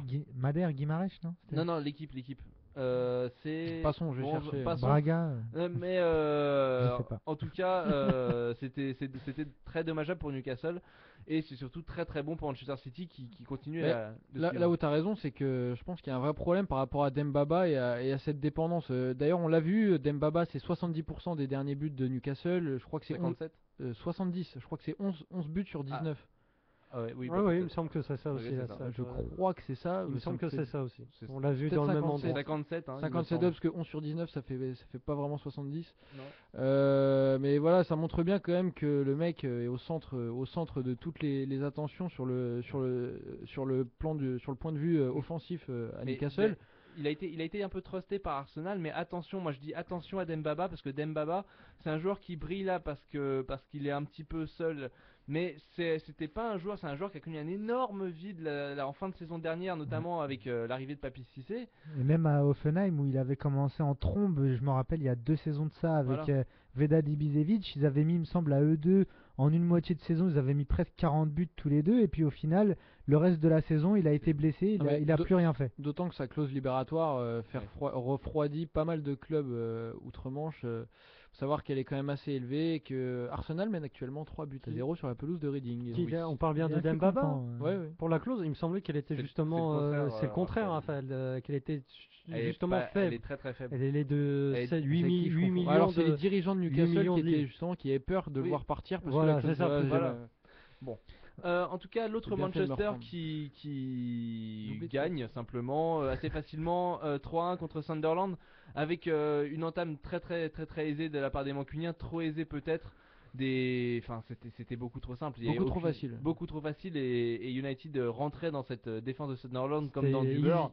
C'était du easy. En même temps, quand t'as Bramble et Easy Oshie, Ouais, c'est vrai que Oshie qui reste quand même un joueur assez bon, mais je sais pas. Et J'ai non, l'impression que face à United, il dit bon, c'est pas grave, c'est les amis. Non, puis même Oshie, c'est un joueur un peu passe-partout, mais qui a toujours été moyen. Alors c'est un bon joueur de dépannage, tu veux, quand t'as de très bons joueurs à côté, mais sinon il fait pas de différence par lui-même. Comment Walid appelle ça c'est le syndrome Jallet, non? C'est le mec qui est bon, qui est jamais excellent, qui est jamais médiocre. Non, ça c'est le syndrome réveillère. Syndrome Ah, réveillère. non, c'est pas moi. Mais en tout cas, United qui s'impose très facilement 3-1 avec un super but de Cleverley et Van Persie et Rooney qui se cherchent et qui prouvent qui se trouvent et qui montrent un peu l'étendue de toute leur classe. Pour passer un peu rapidement, la défaite de Liverpool 3-1 contre Aston Villa à domicile qui fait un petit peu perdre de l'avant à Liverpool puisqu'il restait sur 2 victoires consécutives, ce qui est à noter pour les Reds. Après le début de saison compliqué. Voilà. Everton qui reste à un partout avec Stoke City dont le fait de match majeur sera la Zidane de Fellaini contre un joli coup de tête en plus avec la coupe qu'il a ça doit décupler la douleur chez non, je pense que ça amortit voilà, au contraire ça doit amortir. C'est signe quand même que le mec, je sais pas trop si on peut voir ça comme un acte manqué, on va pas rentrer dans la psychanalyse de bas étage, mais peut-être que le mec veut partir quoi, que c'est peut-être un signe inconscient, vous voyez. Moi je pense qu'il faut arrêter avec cette mode de l'acte manqué, Walid. Non, faut pas tout analyser. Non, je veux dire, le mec a craqué, il a pété les plombs. Non, mais le mec, il est super bon depuis X temps. Et c'est vraiment le mec qui porte son équipe. Hein. Même tu regardes le classement, c'est grâce à lui. Ah, mais c'est pour ça il a tellement de responsabilités que je pense qu'il y a un moment où ça explose. Ça explose. Et peut-être que le mec a envie peut-être d'aller voir ailleurs. Et on sait que ça pourrait apporter quand même à beaucoup d'équipes. Oui, bien sûr. C'est un mec qui pourrait vraiment apporter beaucoup. Et pas seulement en Angleterre. Et pour finir un peu sur cette note anglaise, le couillon du jour qui s'appelle Fulham, puisque quand une équipe ne gagne jamais, chaque équipe un petit peu les FFS qui tremblent. Quand c'est l'heure de le rencontrer, évidemment, là c'est Fulham qui offre la première victoire de Queen's Et en Park plus Rangers. tu perds par un doublé d'Adel Tarabt. Alors là c'est la cerise sur le gâteau, c'est la goutte d'eau qui fait déborder le vase. Le deuxième but est assez mignon. Voilà, c'est un but sympa. Non mais c'est un très joli but. C'est un très joli but, mais la finition est peu conventionnelle. C'est un point de cul. Non, c'est un extérieur du pied. Fouetté. Dans son extérieur, je trouve qu'il a c'est peut-être de la paranoïa, mais il donne l'impression de allez, je la tape de l'extérieur, je m'en fous, il a cet air détaché, tu vois, de pas prendre vraiment ça au sérieux. Ça m'a fait penser un peu à Quaresma, le Quaresma, oui, tous les extérieurs, même les corners, il tire de l'extérieur. Ouais. Mais mais c'est vrai que Tarabt, je ne reste pas vraiment fan de ce garçon. Mais moi, il y a un truc je trouve que le mec a a une carrure qui n'est pas une carrure de footballeur. Je sais pas si tu le vois jouer. Il est un peu bedonnant. Mais il est vraiment gros, j'ai l'impression. Moi, il me faisait penser un peu à Bodmer quand il est revenu. Le mec est gros et voilà, ça me choque. Dur pour Taarabt quand même. Mais pour moi, je sais pas, regardez bien, j'ai l'impression que le mec est vraiment lourd. T'as raison, mais je le trouve bedonnant. De toute façon, il a jamais eu vraiment l'attitude et le comportement d'un vrai professionnel. Voilà, exactement. Soit en équipe nationale j'ai avec le l'impression Maroc qu'ils s'en foutent un peu, quoi. Pour clore, messieurs, si on ne parle pas de Chelsea, Southampton ni d'Arsenal, c'est que Arsenal est en train de jouer, il gagne assez aisément 3-0 sur la pelouse de Reading, et Chelsea qui a perdu la finale du mondial des clubs contre les Corinthians, donc évidemment ils n'ont pas joué. Petite news quand même intéressante qu'on a omis de dire sur Manchester City, Balotelli a porté plainte contre le club. Alors, donc c'est quand même pas anodin. Le club lui a-t-il interdit les feux d'artifice dans les baignoires? Mais lui interdit d'aller voir les putes. Je sais pas ce qu'ils lui ont interdit, mais en tout cas ce que je sais c'est que ça risque de foutre une sacrée merde dans le vestiaire et dans le club. Déjà qu'il jouissait pas d'une super image auprès de Mancini, mais là je pense vite fait. Enfin trop c'est trop. Ça sent le licenciement. Décidément, je comprendrai jamais ce mec-là.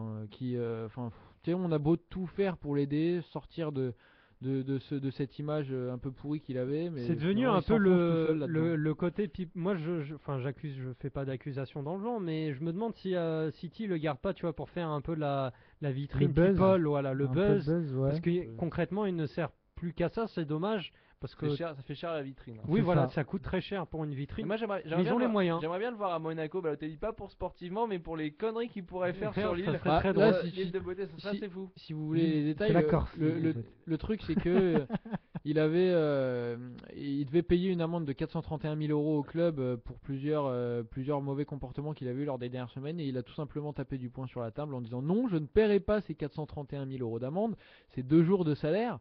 Et du coup, non, pas 2 jours, je rigole. C'est 1 mois, je crois. C'est une exagération. Et du coup, il a tout simplement décidé d'attaquer le club en justice. Donc, chacun son truc. Ouais. Voilà.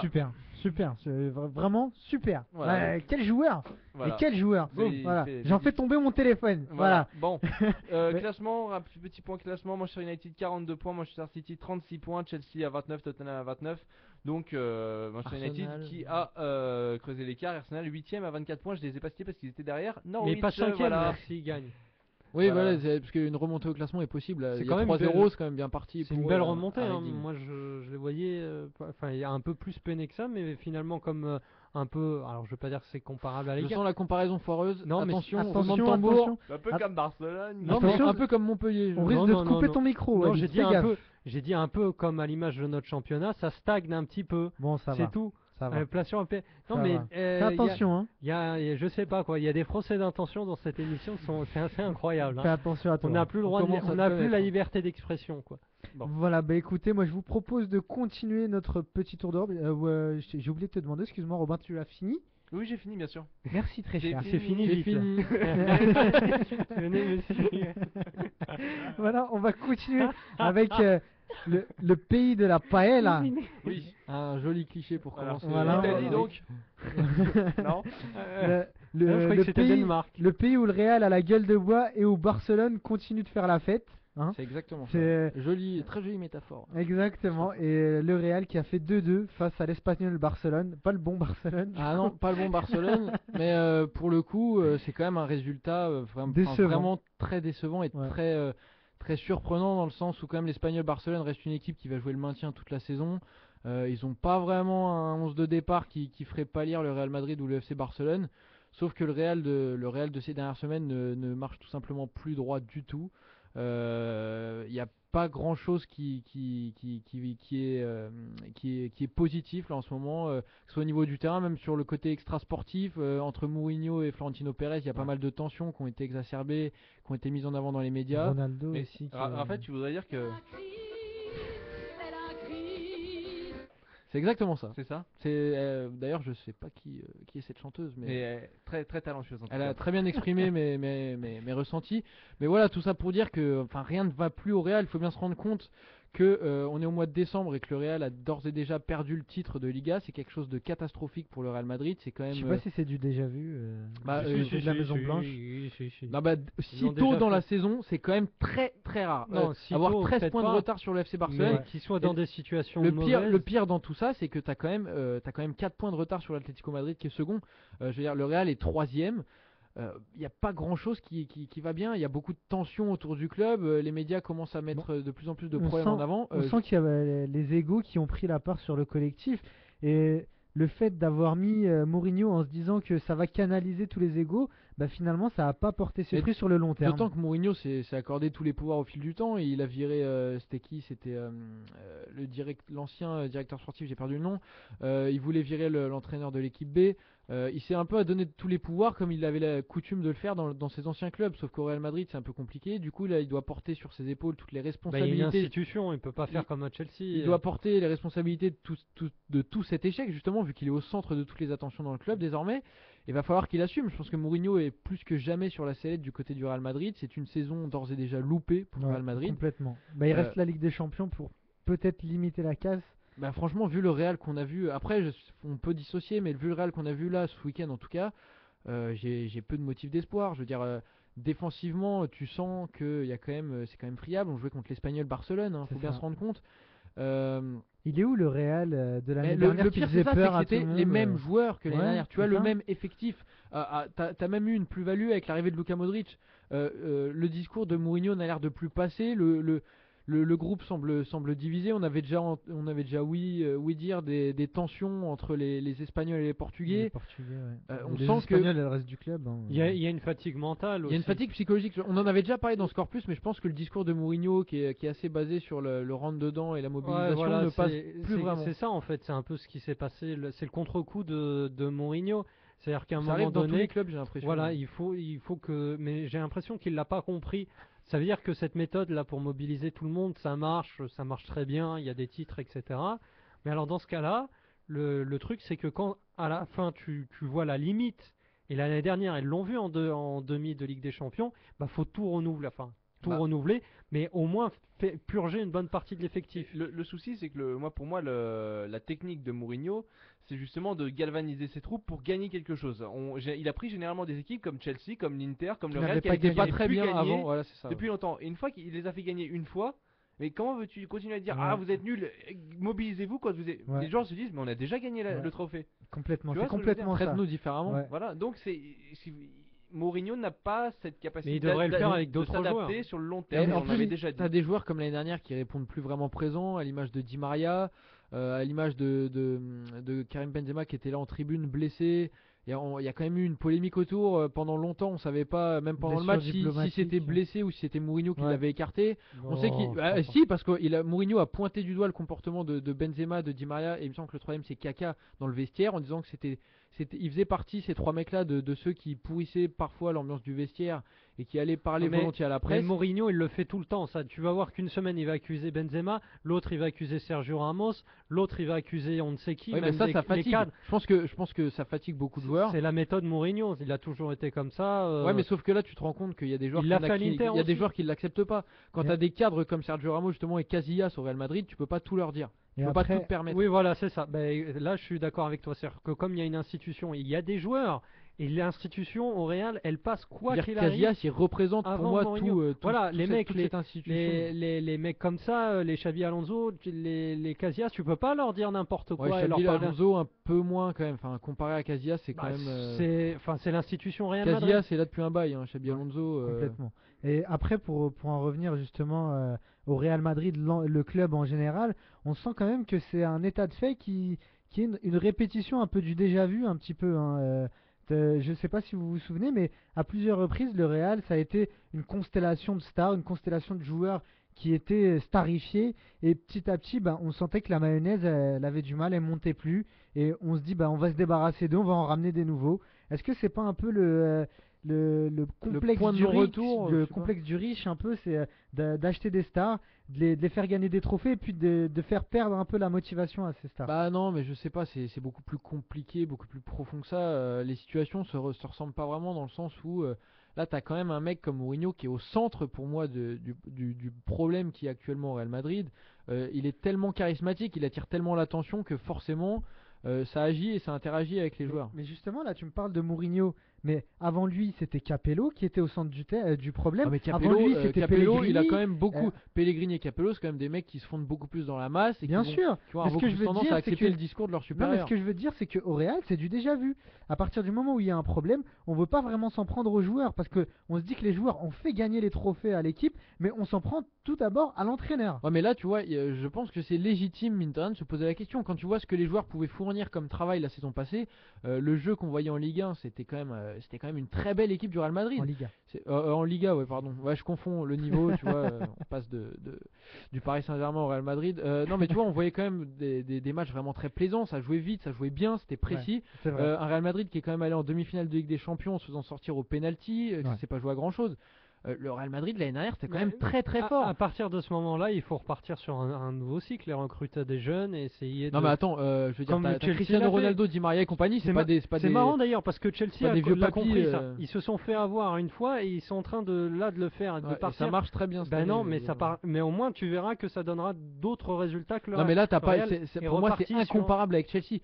Je veux dire Didier Drogba et compagnie, ils étaient quand même beaucoup plus vieux. Cristiano Ouais, Ronaldo, c'était il a en fin encore de un cycle. bel avenir devant lui. Alors que là, ouais, Des t'as mecs comme Modric, comme Özil, comme. Enfin, Ben, ils l'ont quand même commencé avec Modric, mais il fallait, je pense, continuer dans cette voie-là et quitte à faire un peu. Mais t'as pas besoin de renouveler tout le monde. Mais Je veux oui, dire, mais t'as après- Mesut Özil, t'as Xabi Alonso au milieu de terrain. Et même si t'avais tu des t'appelles cadres le qui Real étaient là et qui Madrid, répondaient présent. Bon, et bah, même si tu écoute, t'appelles le moi, Real Madrid, tu peux pas avoir autant de joueurs dans un effectif qui peuvent tous jouer.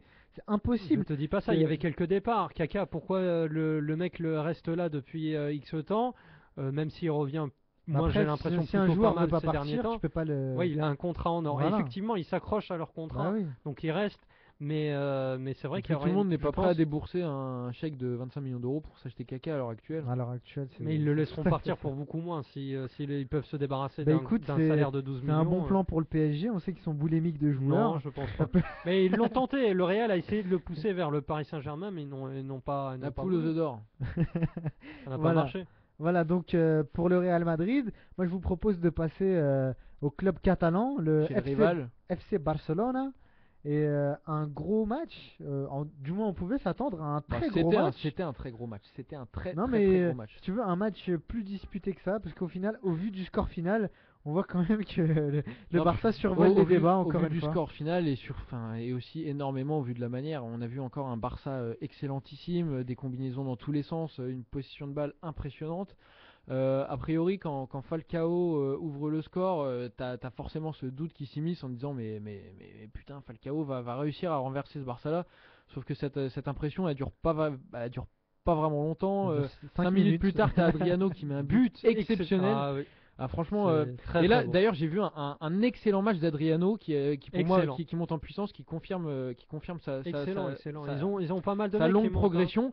Et à contrario, j'ai vu un Alexis qui était vraiment au fond du trou. Alexis Sanchez, je l'ai Moi, vraiment trouvé j'ai- pas bon. J'ai du tout.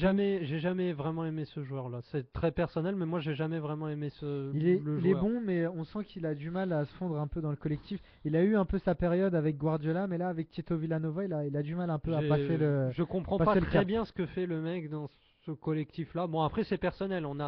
C'est un goût de. On aime ou on n'aime pas. Moi j'aime pas trop. Voilà. Et voilà, il faut remettre dans le contexte, hein. Le but d'Adriano est un latéral droit. Oui, voilà. c'est Je ce vous que propose veux d'aller voir le but, vous comprendrez. Enfin, le choc, c'est comme si tu voyais Christophe Rod Jallet Fanny. ou Rod Fanny, mais enfin, tu vois, faut. Raphaël, je sais même pas Raphaël si- mettre un dire lucarne pied gauche contre Liverpool. Je sais même pas si le Il mec. l'a fait. Je sais même pas si le mec il faudrait regarder, mais il a été formé comme latéral droit. J'en suis pas. Non, mais voilà. Il était latéral gauche. Pour, assez Voilà, jeune. c'est ça, il me Il semble. était pour, latéral gauche, il a fait aussi défenseur central. Il a joué un peu partout. quoi qu'il Continuer à arrive. parler football, j'ai vu un Barça encore une nouvelle fois très bon, beaucoup de combinaisons. Ouais. Jordi Alba avec tous les milieux de terrain, c'est du FC Barcelone quoi. Sergio Busquets, C'est marrant quand même. Sergio Busquets a une nouvelle fois été très très bon pour moi et c'est quand même l'un des cadres de cette équipe. Je trouve qu'il s'impose petit à petit comme le milieu de terrain Et le défensif mec le n'a que meilleur 24 d'Europe. ans. Le mec n'a que 24 ans. Il y a Touré, mais oui. Il y a Non, Touré, mais je qui est crois un- qu'on se rend, enfin, on se rend Ya, pas. ya, ya, on se ya. rend pas Je compte. trouve qu'on se rend compte justement de l'influence de Busquets sur le jeu du FC Barcelone quand c'est Song qui prend sa place.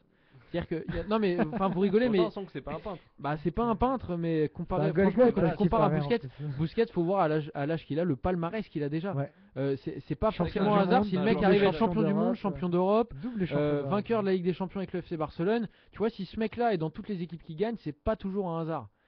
il arrive à apporter justement cet équilibre à cette équipe du FC Barcelone, cette sérénité.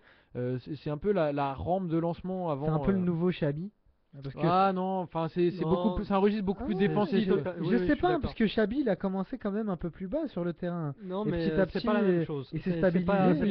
Il est beaucoup plus dans un registre de physique et de récupération de balles que Xabi Hernandez. Mais il a plus que de la conservation. Mais c'est quand même un exploit de réussir à reprendre la main de Yaya Touré, même tu vois dans l'importance du mec. Mais je pense qu'il le savait à partir du moment où ils l'ont laissé partir Yaya Touré. Je pense qu'il savait qu'ils avaient une pépite. C'était pas innocent. Bah là, tout prend son sens, tout prend sens parce que tu te rends compte la place qu'a pris le joueur dans l'effectif du FC Barcelone, c'est tout simplement énorme. Et une nouvelle fois, on a vu un doublé de Lionel Messi. J'ai l'impression d'être lassé quand je le dis, mais je ne le suis pas du tout. C'est exceptionnel. 90e but de Lionel Messi qui dépasse donc le record de Zico qui est ressorti du cimetière ces derniers jours. Bon bah voilà, il lui reste 17 buts à marquer pour battre celui de Chitalou. C'est un défi, challenge accepté, j'ai envie de dire. Si Barcelone rencontre Osasuna, peut-être qu'il y a peut-être qu'un moyen. 17-0 il y a moyen. Mais en tout cas, moi le dispositif tactique de Villanova, moi j'aime vraiment bien l'équipe qu'il a affichée. Là, ce milieu là avec les Busquets, Iniesta, Xabi, comme ça me plaît beaucoup. C'est un peu à la mode. C'est vrai qu'il a innové avec ces trois-là. non, mais je me souviens qu'il avait mis, il avait mis Iniesta un peu à gauche. Enfin, c'était plutôt par contrainte aussi. Parce que là, t'as le retour de certains joueurs qui font que t'as plus de possibilités. Voilà, c'est vrai. Mais j'aime beaucoup ce milieu-là et ça marche très bien. Et voilà, cette équipe est tout simplement formidable. Il n'y a pas grand chose d'autre à dire. À voir en Ligue des Champions. J'aimerais bien voir ça en Ligue des Champions. On va le voir. Voilà, donc au final, le Barça qui est toujours leader, l'Atlético Madrid qui est à une 9 longueurs, il me semble, derrière, et le Real Madrid 3ème avec 33 points. Voilà, donc je vous propose de passer au Scudetto, la Serie A. Et dernier tour avant de plier bagages. Et voilà. Parce que ce soir, on ne passe pas en Allemagne. Non. Ah bon. La dictature éditoriale. Pas de Jean-Charles Sabatier, rien. Voilà, exactement. On n'avait pas envie de passer du côté des Allemands. Donc la Juve qui continue son échappée en Italie, alors que Naples a déraillé son petit vélo et a perdu donc ce week-end. Voilà, je vous propose moi de parler un petit peu du match de la Juve qui s'est imposé 3-0 face à l'Atalanta Bergame. Un match rapide. Un match. C'était plié, la Juve. Exactement. On les a pas vraiment sentis en danger. C'est-à-dire que les mecs, au bout d'une minute, ça y est, tu te dis bon bah écoute, tu sais la Juve, en général quand ils ouvrent le score, j'ai pas souvenir d'équipes qui sont revenues. Ah c'est solide. C'est 90% du truc. Ils ont ouvert le score. Oui, l'Inter. Ben voilà, c'est la seule fois où ils ont voilà. Mais 90% du taf pour l'Inter, c'est ouvrir le score. Et une fois que tu as ouvert le score, ça y est, tu mets en place ton jeu, tu as les bribes pour contrer ton équipe, pour faire allonger le jeu. On a vu un coup franc de Pirlo qui est un coup franc à moins de 47 mètres. Voilà, c'est ce que j'allais dire. Je propose aux auditeurs d'aller voir le coup franc de Pirlo. Est-ce que vous avez vu le coup franc de Pirlo, mais il n'y a pas un mec qui les frappe mieux que c'est une merveille, c'est génial. Et tu te dis que le mec, même s'il a 2 secondes d'avance, il l'arrête pas. Il l'arrête pas. Elle est formidable. Il est formidable. Il y a une forme de poésie dans son coup franc, je trouve. Oui, une forme de beauté lyrique. C'est comme un violon qui pleure. Voilà, c'est ça. Non mais c'est vrai, il y a une forme de beauté dans ce geste. Non, il dégage une certaine classe quand même. Bon, on va pas exagérer non plus. C'est peut-être le nouveau poète du 21e siècle. Gagner des Kleenex avec Score Plus. Ouais, c'est ça. Attention, soyez pro de la branlette. Oui, bah excusez-moi de m'emporter devant des beaux gestes de football. On voit pas ça tous les week-ends et c'est une excellente nouvelle. Marquisio qui en revient parce que pour moi c'est l'élément qui a pas joué tout le match d'ailleurs parce qu'on le sentait à court un peu. Voilà, mais parce qu'il s'est tellement donné sur le terrain et ça pour la Juve c'est vraiment l'élément central de l'équipe, aussi important que Pirlo, et on a vu la différence d'une Juve avec un bon Marquisio d'une Juve avec un Marquisio plus timoré.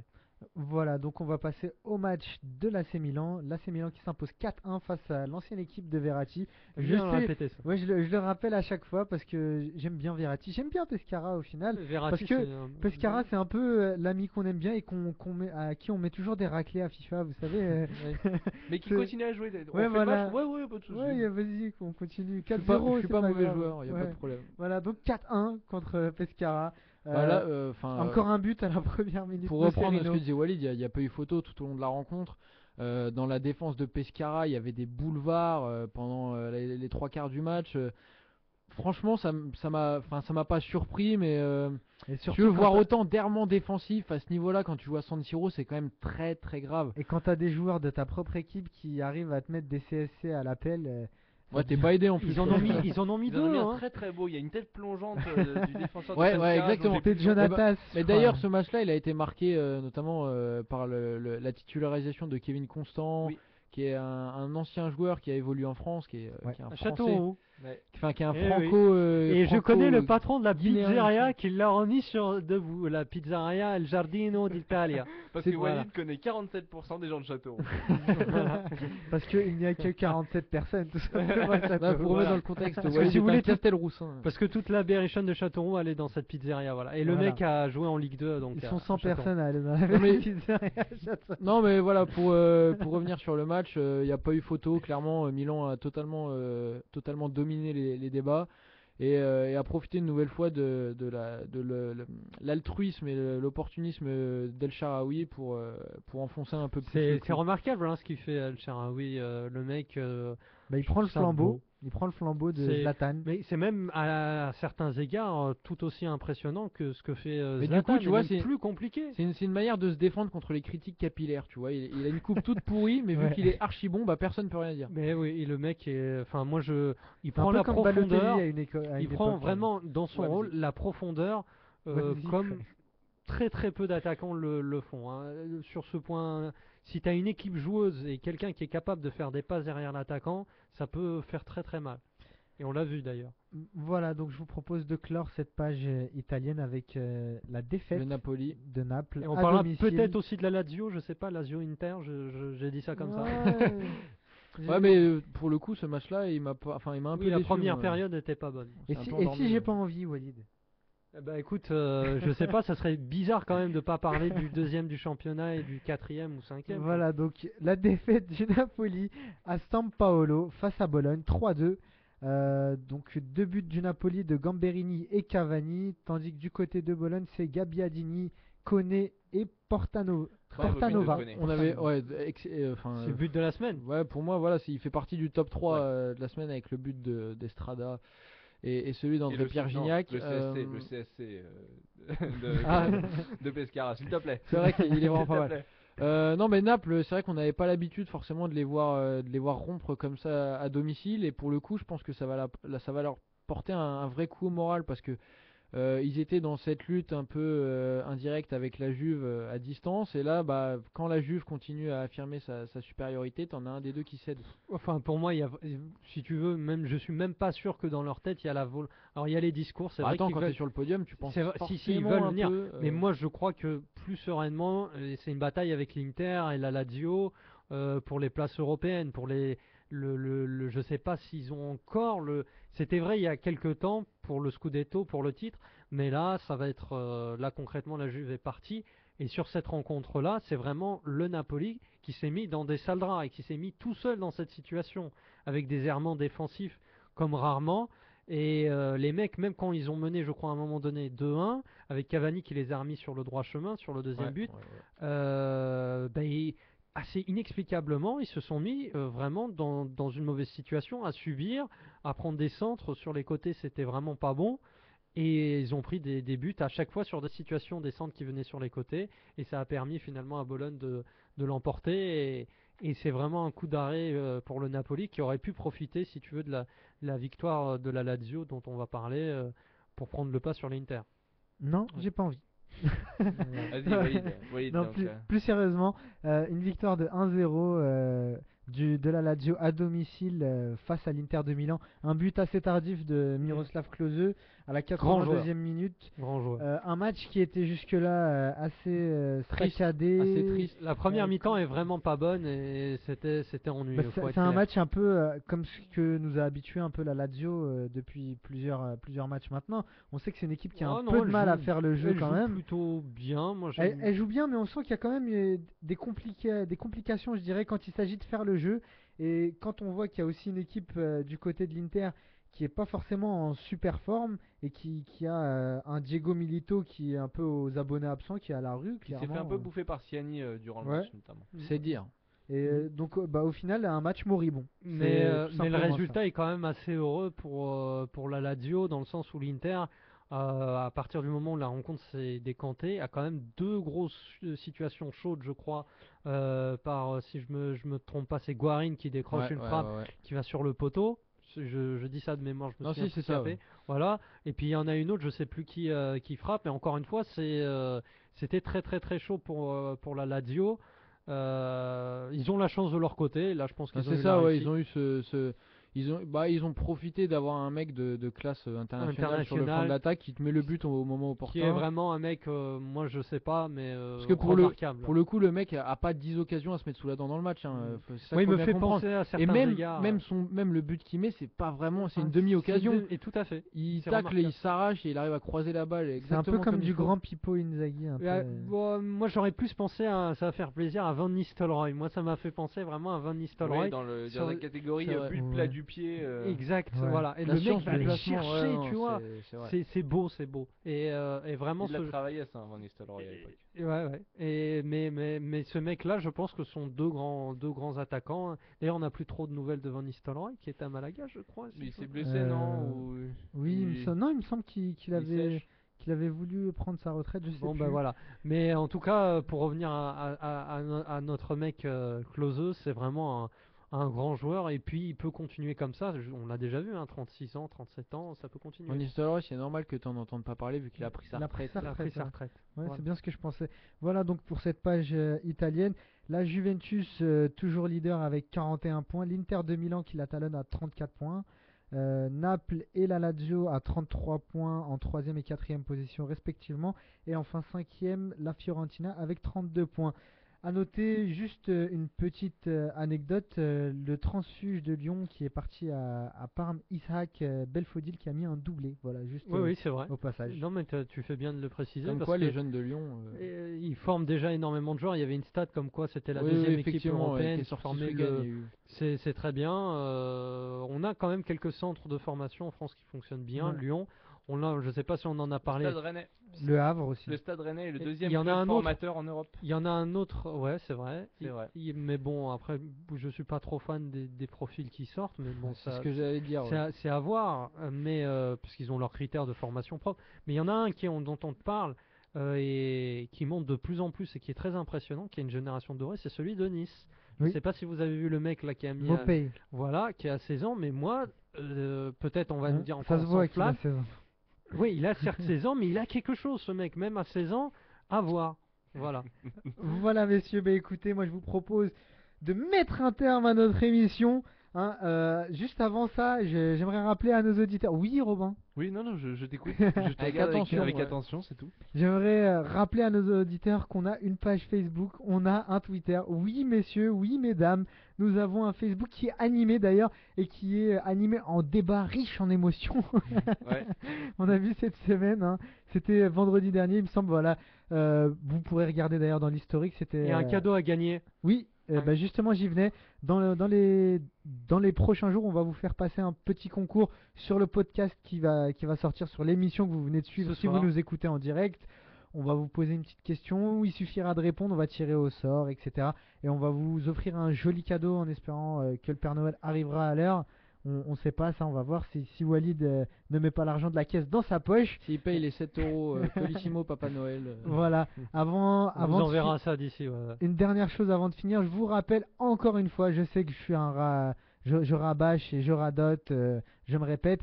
Vendredi 21 décembre, nous avons la soirée spéciale Fin du Monde à Radio Rec, une émission spéciale, une radio libre avec un cadeau énorme à gagner on espère, et aussi avec des animateurs en folie, tous les animateurs de Rec qui seront là, que ce soit on répondra The Have a Break, Cinebdo, Aparté Salle de Bain, Rec and Roll, Score Plus, Politiquement Incorrect. Score Plus, je sais pas.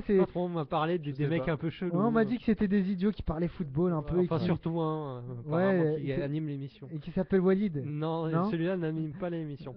Voilà, donc, écoutez, bonne soirée. Et à vendredi, avec grand plaisir, on vous attend tous nombreux et nombreux. Old school. Ciao.